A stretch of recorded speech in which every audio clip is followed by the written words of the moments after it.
My name is Seneca. Welcome back to my casual YouTube channel. This is where I talk anything casual or monumental as it relates to life's events.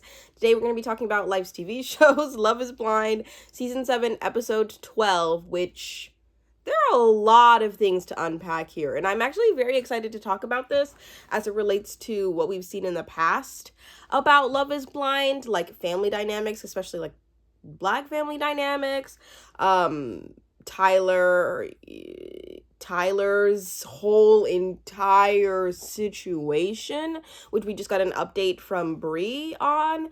I'm excited to talk through Garrett and Taylor's wedding, even though I don't have many notes about them because they're just like perfect. Like they are the people that make you believe in love. They're the people that you sign on to this experiment hoping to have the experience of, you know?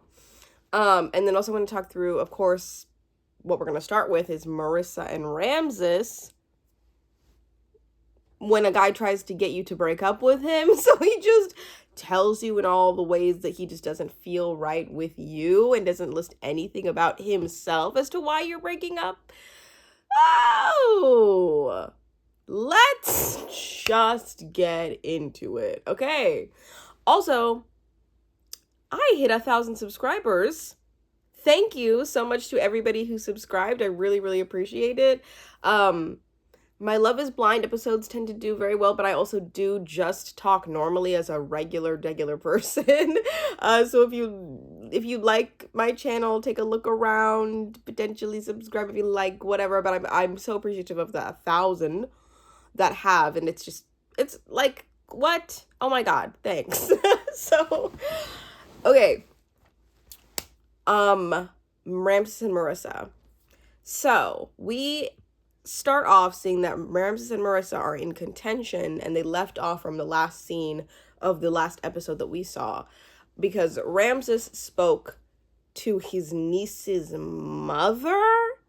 Like when we were like, who are you talking to? Who are you talking about the last episode? Because they like left out very vague details as they've been doing. Get the heck, my cat. I'm so sorry. Oh, dude. So Ramses spoke to his niece's mother. Why can't you just say like your sister or sister-in-law? It's probably his sister-in-law because you wouldn't say that about your sister. Yeah, my niece's mom. I thought that was like really weird. About how his ex-wife was hurt from his past wedding. That's like, I don't know if that hit you in a way, but it hit me in a way that was like, what the heck? We're all of a sudden like, so I understand that these conversations of when you don't know about if you want to marry somebody, that is super valid to have. It makes sense as a crazy process. This, like, Love is Blind shouldn't just be called Love is Blind. It really should be called Love is Blind and how quickly are you willing to commit to the person that you chose sight unseen? Because some people, like, even if you are a good solid couple, this timeline is stupid. Like, it's crazy. It's like great for us as entertainment, but for the most part, people should not be getting married this quickly unless you like are Taylor and Garrett, you know? So like I understand what Ramses is saying, but the way that he's saying it it just feels manipulative, does it not? Okay. I will say though, everything after Ramses has mentioned about anything related to like anything sexual or anything related to his qualms with anything, everything is felt manipulative after that point. It's been like since episode whatever it was when we first got the warning signs from Ramses. So like anything he says, I'm kind of like very suspicious of, which I'm pretty sure most people are. I just thought it was weird that the way that he started off the conversation was, oh, I talked to somebody else and they made me realize I had all these issues. No. Like, I understand that could be valid, that could be a real experience for you, but also, what? Like, it could be a real experience, but you're also kind of, like, saying that, like, all these other people are the scapegoat for this conversation that I'm having with you. Don't be daft. What? It just is weird, because he's like, so I found out that my ex-wife was hurt more than I thought that she was hurt. A couple things changed with Ramses in this situation. He brings up, oh, I talked to a couple people. They made me realize that my ex-wife was hurt, so I have to take that into consideration so I don't hurt any more people. Also, like, when did this marriage end? Because he literally, like, the way he talks about it, it seems like it maybe ended, like, a week ago or something. Being like, my ex-wife is much more hurt. Like, you knew that you know, like, I just kind of feel like it's a bunch of like, oh, I'm feeling this way, but also I want you to know that this has been co-signed by my niece's mom. What? So Ramses says that there's a lot more that it takes to a marriage than love. And like, yeah, I agree. There's a lot more that it takes to like do anything than just love. Like to get married, to like raise a family, to whatever the heck. But he also hints that there's something missing. And he doesn't define it. And he just kind of like vaguely is like, there's a lot more than it just feels kind of like he's like talking at you, to where it's like, yeah, no, duh, there's much more than love, but like, let's be specific in this real conversation we're having about this breakup we're having. You're like being really vague and stupid about this and talking about your niece's mom. And Marissa, in response to all the things that he's bringing up, is like, of course there's more than love. What are you talking about? Like, we're great for each other. You were just telling me a couple days ago, like, you were completely in this, and now all of a sudden you're not in this? And Marissa is fighting. She's, like, fighting for him, which is commendable if he just wasn't himself. If he wasn't Ramses, that would be, like, respectable and, like, yes, girl, like, don't let him go. But honestly, Marissa, like, the fact that you have to fight for him for these stupid, like, little reasons, they're not stupid, no. They're manipulative. For these manipulative reasons that he's trying to give you about why he doesn't want to marry you, you hate to see a person stoop low to, like, convince somebody that they want to be with you. Like, but you also understand, like, Marissa's probably just saying everything she's feeling. But it just, like, hurts to see, like, a good person try to convince themselves to be good enough for a bad he's not a bad person, but he's just like, ugh, Sorry. Do we have any Taylor fans? Do we have any Ramses fans in the crowd? Anybody let me know if hot take, you are in support of Ramses in this. I got scared for a minute because I was like, don't do that to yourself. Like, nobody's gonna support that. Anyway, Marissa it's like, I wonder how Marissa feels looking back at this. Because truly, like, I hope she feels like her head is held high. The fact that she doesn't have to keep up with this anymore. Also, okay, let me go more into this.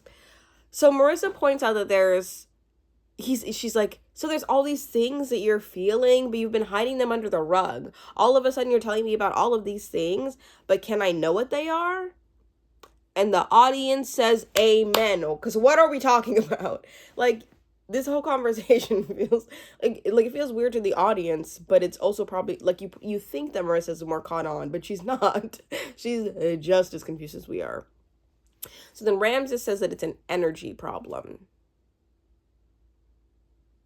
It's an energy. It's like we have different energy. So it's her energy. Like, I thought this was gonna be like a fundamental, like a legitimate, valid, engagement ruining reason, but it's just energy, which is crazy because you spent the past couple weeks and she's just now hearing that's an energy problem. And then I hate that she's like, everyone's always told me this, like, it's fun to date me for a couple months and then blah blah blah, because I feel like it gives him more fuel to like use that against her.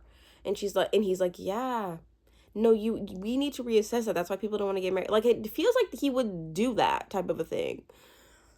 I don't know. Because honestly, if Ramses wasn't the person he is, I feel like you could see it to where, like, I even said that Ramses or Marissa and Bowden would be so annoying together because they're both literally like Energizer bunnies. But the way that he's scapegoating it on, you just have too much energy. I feel like that's like a weaponization of what she's already told you. And not just like something more real, like, meh. She said, you said you loved me, now I'm too much. Yeah.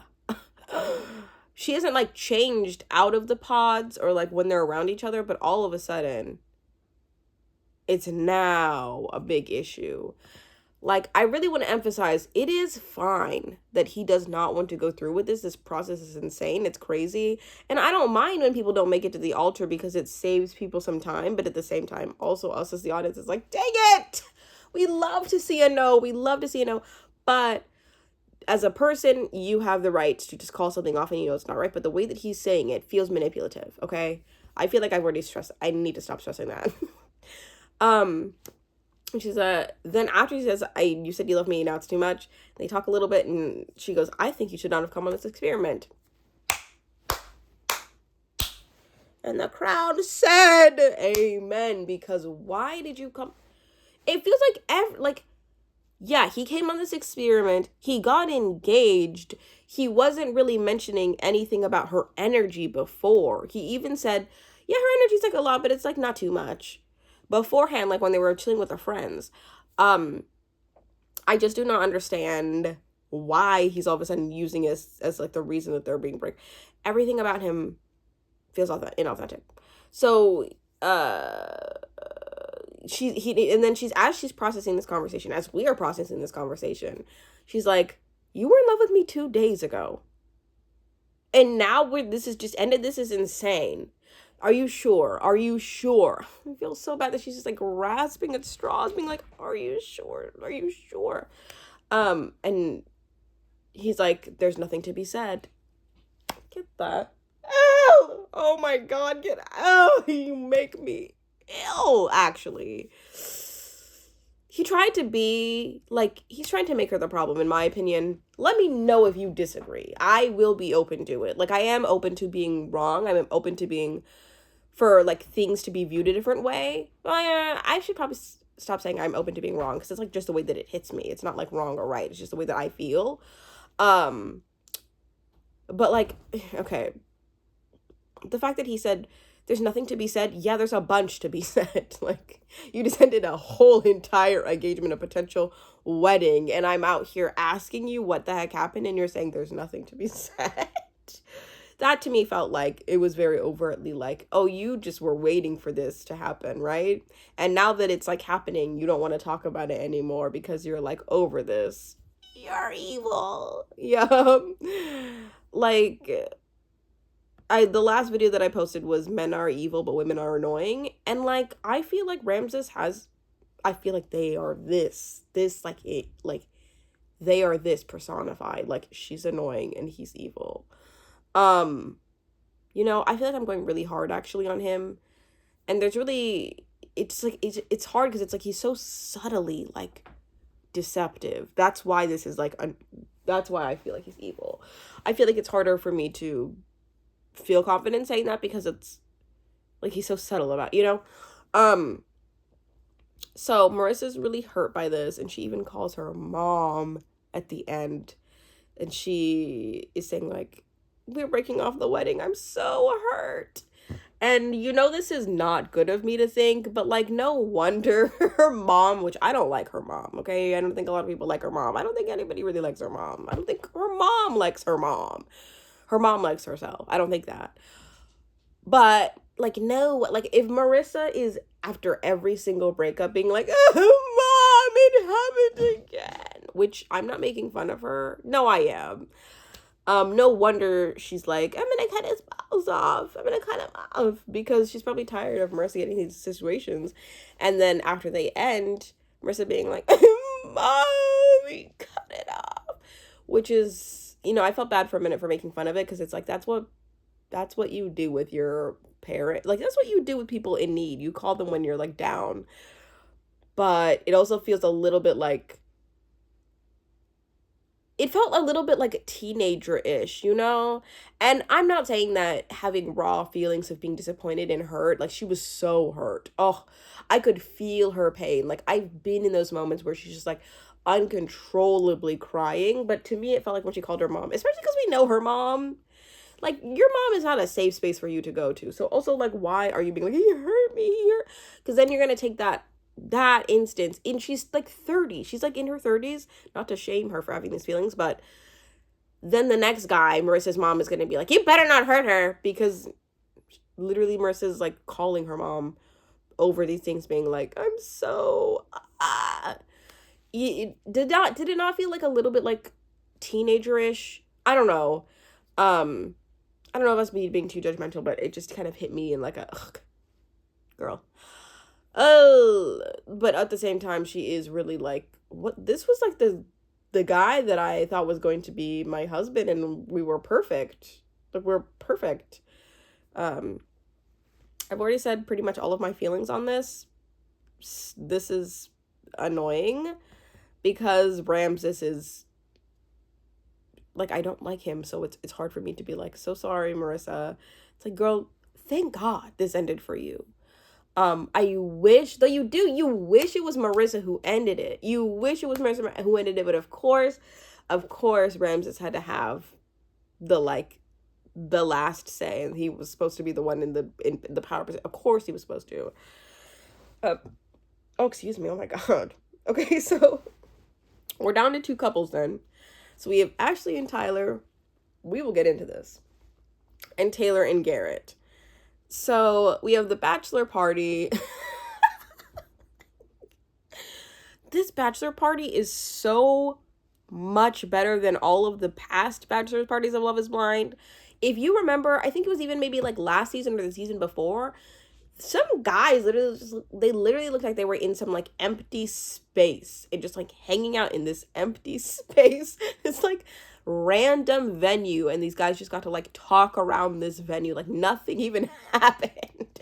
But yet we're going into this bachelor party and they're at a Wizards game, like an active basketball game. Like this, it isn't like in years past it would have been like an empty basketball court. Like, it's some random lowly staff member would be like, hey, heard the people are getting married, you know? But it's like an active place. They have their own suite, and they get to bring their own, like, bestest, closest friends. That's crazy. It actually also makes me mad, because it's like, in comparison to the girls' venue, although it was beautiful, and it did have some like nice amenities. Yeah.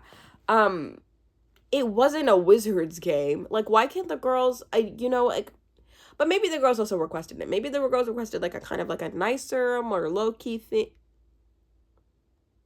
I don't know. I also feel like I just need like the girls' opinion on this, because to me it hit me as unfair.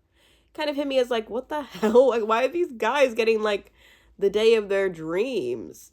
And then these girls are just kind of like, they get this like, the I do party, the I do gang. Weird. I just kind of feel like, what the hell?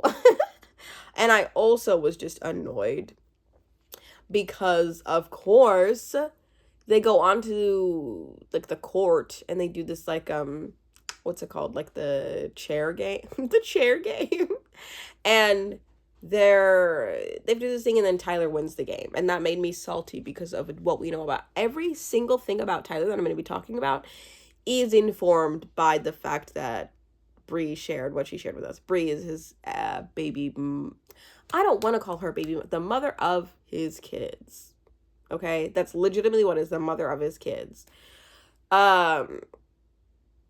So then also we see that Ashley and Taylor are talking about their past treatment of exes, just kind of being like, yeah, so I don't entertain exes. I'm pretty sure because they were talking about like Garrett's thing, and they're maybe just like dishing a little bit, and then maybe about, like extra details. And so Ashley's like, you know what?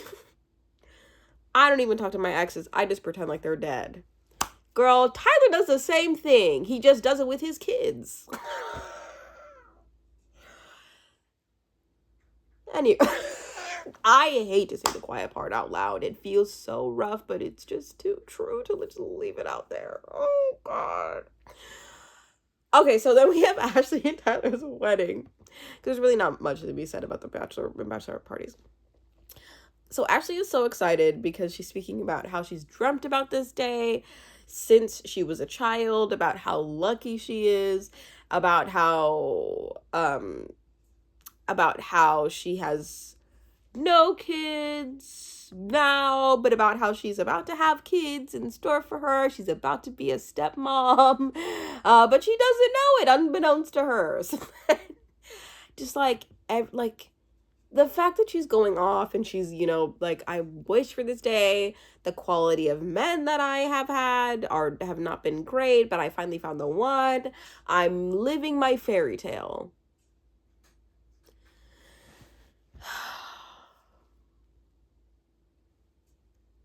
Okay. Let's talk about it. Let's talk about the fact that the mother of Tyler's children came on Instagram, explained to us the situation. So, originally, the mother of Tyler's kids was with her wife. So they were a couple. They were a gay couple. It's like hard for me to explain because, if you know, you know. But he wanted to donate to this couple who couldn't conceive on their own. So like they naturally laid down to conceive the first child. So the first child, it's made, sperm has been donated, and then the ex-wife leaves the mother of Tyler's kids. And at first I kind of was like struggling with figuring out like how to say this because there's like two mothers of his kids. But if you know what's coming next, you know why I'm saying this. So the ex-wife leaves after the kid has been like born, and she left like under a year. Tyler and Bree then conceive additional children. They never dated, they never had anything official, but they did naturally, and she explains this because she's like, I was embarrassed about this because up until this point I had been labeled as a lesbian. Like I was or I'd been labeled. I had been labeled. That sounds oppressive. I had identified as a lesbian, but we did have these children naturally. So, like, within a year after the kid had been born, that was supposed to be the donated sperm was supposed to be for her and her ex-wife, or her wife, and then the wife became the ex, and then Tyler lay down with her, had children naturally, and basically what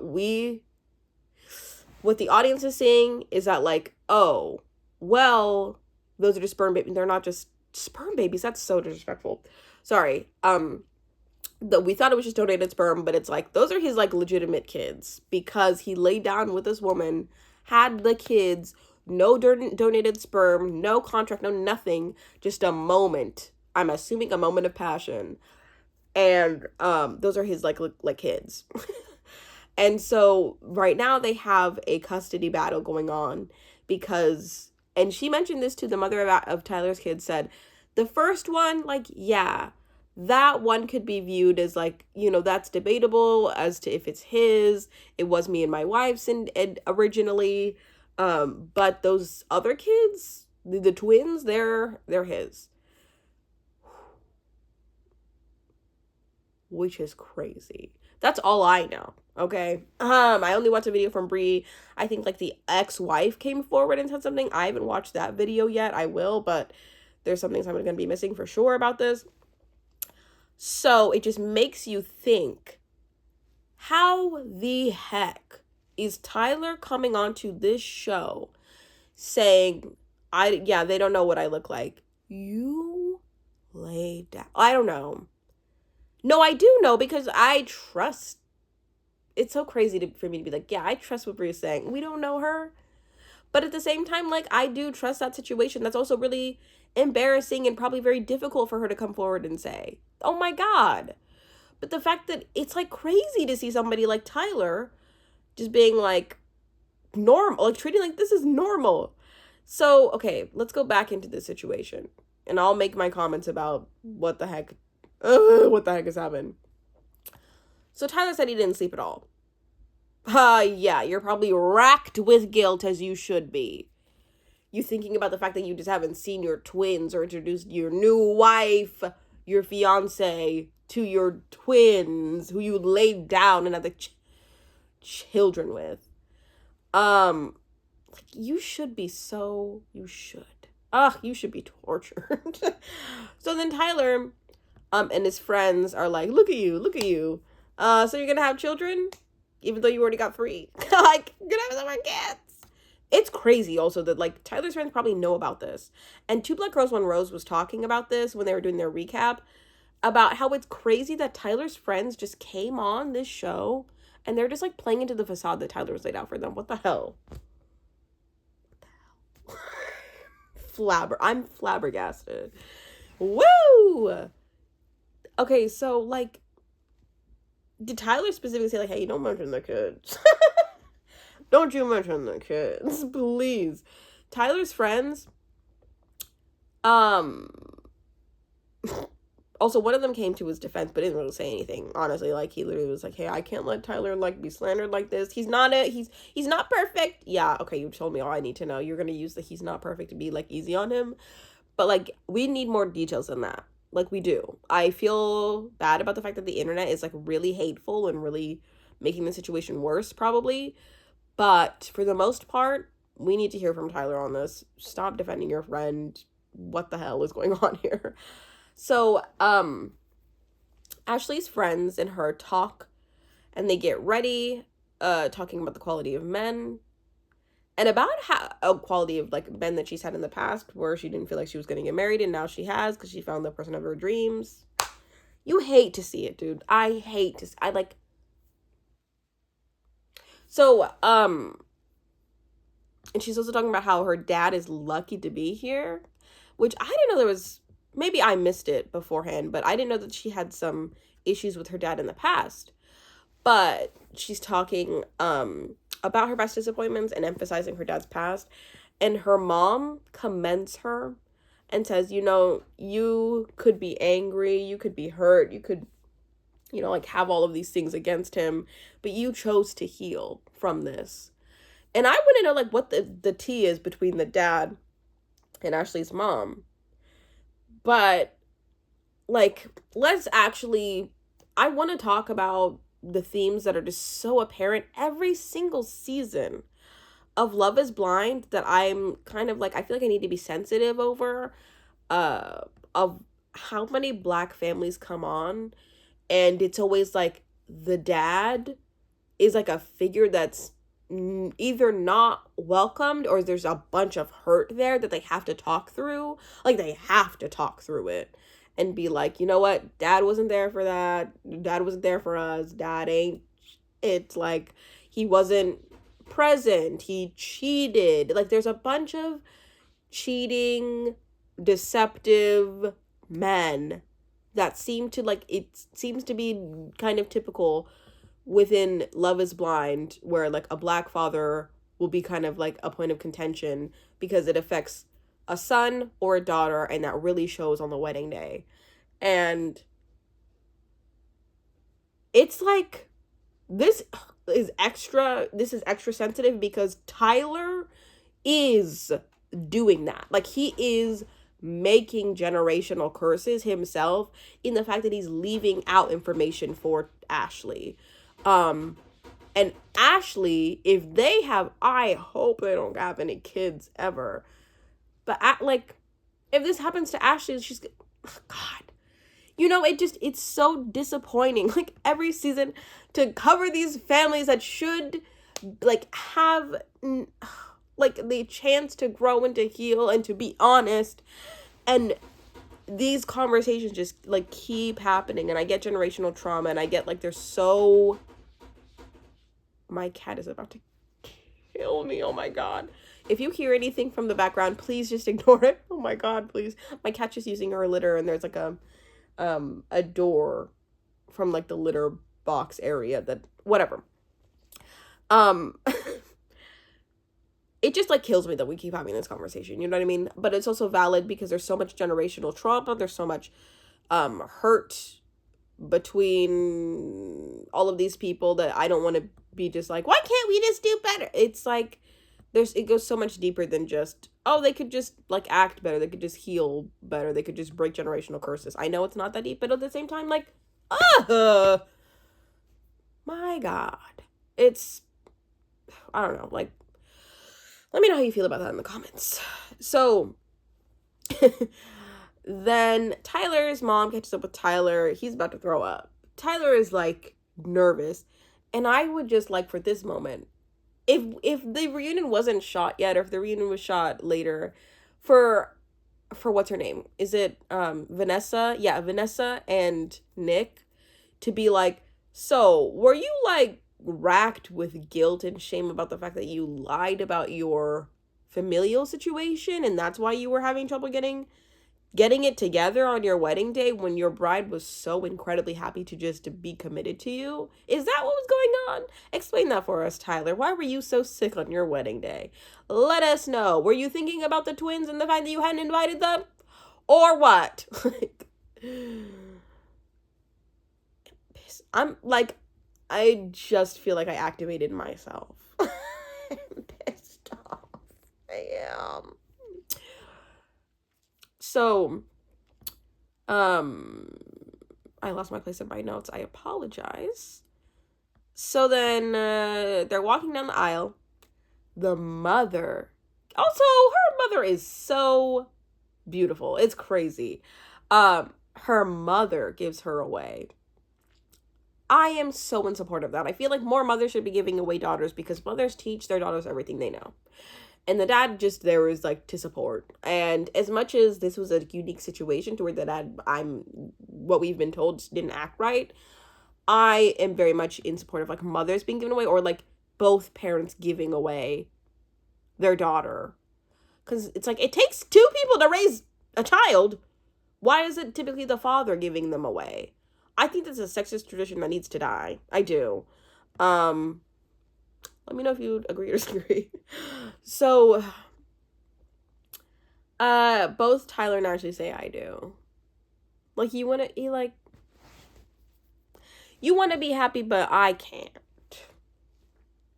I already know that Ashley's probably being raked through the coals. She's probably standing by her man. If she is, like, this is so tough. Like, I have so many things to say that I've already said. Justice for Ashley, the fact that she unknowingly made this commitment and probably is gonna have to deal with like the backlash of what Tyler deserves. Wow, this is like this is like almost infuriating for real. It's like just it's just shocking, you know? Why am I out to cry? Like, okay, so Garrett and Taylor's wedding.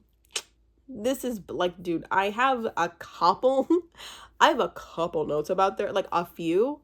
And for Ashley and Tyler, I like pretty much wrote out every single thing I was feeling, which were a lot of notes. Ashley and Tyler's wedding. Okay, so Taylor comes in first. And we see that, you know, she's getting ready. She's so wholesome. Oh my God, I stand by everything that Taylor does. I trust Taylor more than I trust, like, some of my family members. Like, she just seems to me like she has such a level head. She's also so incredibly beautiful. She is the moment. You love to see her happy. So then we also see Garrett getting ready. And then Fong brings her little like wedding hanky, which is just like her past like hat, like a little baby hat. It looks like, maybe I misread that, but it looks like a hat. I thought it was going to be out of like an actual blankie, but then we see that it's just like a little hat from her, like her like when she was like an infant. It was just so beautiful. Like, you know, you see all the time when like the parents are like, I just can't believe that you're leaving me, and you're like, they're 35. They're 35 years old. What are you saying? I can't believe that you're literally so old that how are you still crying? I know, because parents always say, oh, they're always going to be your children, but that to me, in that moment when she had the little like baby accessory and gave it to her, that like really put it into perspective, like, oh my God, she like actually wore this like 29 years ago. Also, the fact that Taylor's 29, she's a very this is the, like, I don't know how to describe this. There's like young 29, there's like young 30-year-olds and old 30-year-olds, in the way that it's like that's a old 29-year-old in a respectful way, because she's so wise and so level-headed, you know? Um like the fact that like Nikki D is a year younger than her, what the hell? What? So then G needs help with his bow tie. And at first, I thought that that was Garrett's dad, even though we've seen Garrett's dad, and I don't know why I thought that. But Garrett's dad makes a note about, like, where's Fong when we need her? And I was like, oh, look at Garrett's dad, like, has met Fong. Like, that's crazy. I never read the description of who that comes down. I just feel like I just, like, see them, and I just put context clues together. And then I'm like, oh, shoot, that's Taylor's dad. Oh my god. White dad reveal. I already made like this little comment earlier, but like especially as it relates to Taylor's ethnicity, the fact that Garrett was so bugging about this, and the fact that Taylor didn't just come out and say, listen, dude, my last name is Krause. You already know I'm a little watered down. Girl, you already know I'm a little watered. You don't even need to be worried. Like, my dad looks like the girls. You say that the people that you date are half white, or are white. I am just half of that. So don't even worry. Also, I think I also said that, like, in my opinion, I thought that Garrett and Taylor were the most conventionally attractive couple, and they are. But then I also said, oh, it's just because, like, Taylor's white passing. I don't think Taylor's white passing. I think she just has a proximity to whiteness that makes Garrett comfortable. And I think that if she didn't have that, I don't know. But anyway. So Garrett and Taylor's dad talk about just how great Taylor is, and I love to see these conversations. They're just so emotionally open, and then also just very uplifting. And Garrett says, you said that she was a gift to this world, but she's not just a gift, she's the person I want to accentuate, the person I want to support, the person I want to have reach all of her dreams. Like, I want to be there for her.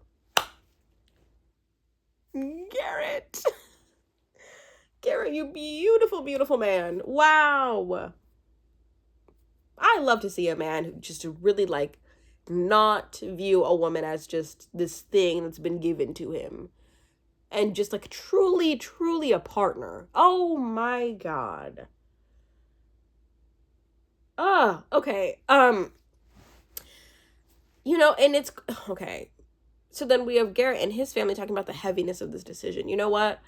There were so many differences between the way that Garrett and Taylor's dad talked and the way that Garrett and his family talked. Garrett's mom was so focused on, like, Garrett, the heaviness of this, like, it's a quick, like, we already know all the things, and I understand she's just processing, like, she's out loud processing, but I don't even think I really heard Taylor's name more than, like, I don't think I heard it, but if I did hear it, I didn't hear it more than one time, and said passively. But when Garrett and Taylor's dad talked, and then also when Fong and Taylor talked, they talked about Garrett, and Fong was like, he's a really great guy. You're marrying a really great guy. But Garrett and his family, I don't think they really talked about Taylor, which is crazy because Taylor's like the best this season has to offer. So I think just socially, that's a really interesting dynamic of thinking the groom didn't really get into how great Taylor was. And then, the groom did with her family. But then her family got into how great Garrett was. But there wasn't really, like, uplifting of Taylor from Garrett's family. Which, in my head, the quiet part I want to say out loud is the, like, are we skeptical because she's not Garrett's typical type? Like, are we skeptical because you're wary of her family? Or are we skeptical because, like, oh, it's just the heaviness of this decision, you know? Let me know how you feel in the comments. Because, like I mentioned, sometimes it weirds me out when these women, about when these parents are like, I just didn't think this day was gonna come. So you're 31, dude. Like Garrett, like he's old enough to where it makes sense that he's going to like leave and like make a decision that's gonna separate him. And I do understand the family's, apprehension. Like, this is such a crazy process that's meant for entertainment, and I think that they see that too. They're like, you don't have to do this, by the way. Like, you don't, like, just know. But Garrett is so behind this that it makes it kind of feel like, okay, thank God they showed up for the wedding. Like, thank goodness they're there. But a little bit of me is like, Taylor's family is so in support of Garrett, but Garrett's family doesn't feel like they're that on board and sold with Taylor, even though Taylor's the best. Like, what? That's just my feeling. I just feel protective of Taylor a little bit. But it's also, like, normal to feel, I don't know. Also, the parents got married on the 13th and they're getting married on the 13th. Was this November 13th? Because I think they said they started filming in October. Oh, somebody has some anniversaries coming up. Right? Yeah. It's very interesting. So, of course, they say I do. Beautiful, amazing. Normally I don't like the weddings of the normal people who are like boring, who are gonna say yes, but I enjoyed theirs. I thought it was really sweet because I think Taylor's just like great. So the reception comes, and I mean, there's nothing much really to discuss except for the fact that the reception names stood out to me when they were announcing the names. Mr. Tyler and Ashley Bradson. Isn't Tyler's last name Francis? Where did that come from? Right? And then also beforehand, I think that right as after they got married, she said, I'm Ashley, whatever her maiden name is, Francis. But where did Bradson come from? I want to know. What? Anyway. And then there's also the Mr. and Mrs. Hoseman Kraus. I hope they both are like sharing that name. Oh my God. Like, I would love if my name wasn't like, if my maiden name, of course, I'm married into my name, which is Seneca. Which, by the way, for like the 3 people that have commented being like, is your husband, insert whatever European country? Yeah, my husband is whatever. Hungarian. So Seneca is Hungarian. If I liked my maiden name more, I might have done the abbreviation, or I might have just done something to where we could both like share in a name. I'm so jealous of couples who get to do that because my maiden name just wasn't spicy enough. It just wasn't exciting enough. It was just boring. So I didn't choose to have anything happen other than the fact that I was so excited to change my name. Anyway, that's really all I have. Comment how you're feeling about any one of these people. How do you feel about Ramses and Marissa's breakup? Also, did they need to break up? Why couldn't they just have like dated? Maybe we'll find out more on the reunion. The reunion's coming. Would anybody watch if I like live streamed? No, I'm like for a minute, as I said that, I was like, who the heck is gonna be watching me as they're watching the show? I wouldn't. But I'm gonna have a review or a recap video right as soon as I can, whenever that comes out. Anyway, comment how you're feeling. Let me know wherever you are, whoever you are, whatever you're doing, whatever time of day it is. I hope you have a great morning, afternoon, or night. And thank you so much for watching this video, and thank you for adding value to my channel in subscribing. I appreciate it so much.